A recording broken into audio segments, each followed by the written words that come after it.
brief review of the Creation Museum and the Ark Encounter in Kentucky.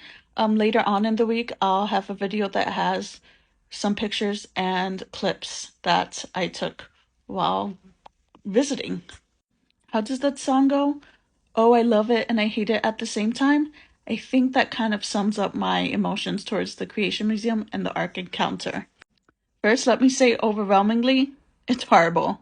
The theology is your standard fundamentalist pseudoscience and horrific biblical interpretation that says the earth is 6,000 years old, that Noah's Ark literally occurred, and that the creation stories in Genesis are true while evolution is false.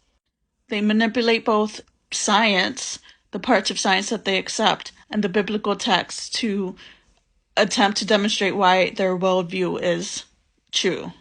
Many of the exhibits are spent trying to convince people that humans and dinosaurs coexisted in the Garden of Eden and in Noah's Ark.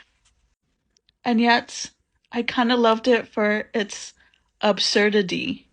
If only we weren't living in a nation where Christian fundamentalists threatens so many people's lives and threatens to set us back socially and politically and scientifically, this would be a fun adventure.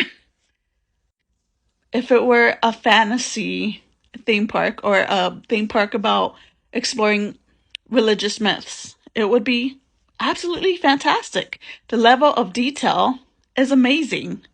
And the artwork, some of the artwork is beautiful. So those aspects I thought, wow, that's pretty impressive. But the level of detail is also a bit absurd. They spend so much time trying to justify, oh, this is why Noah's Ark had dinosaurs, and this is why dinosaurs died off afterwards.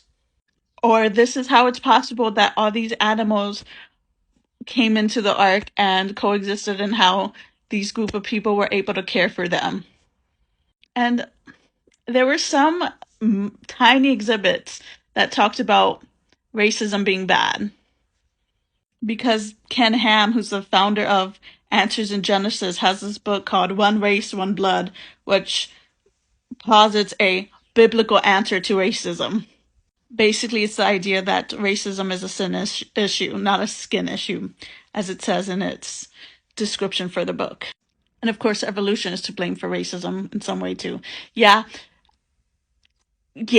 horrible.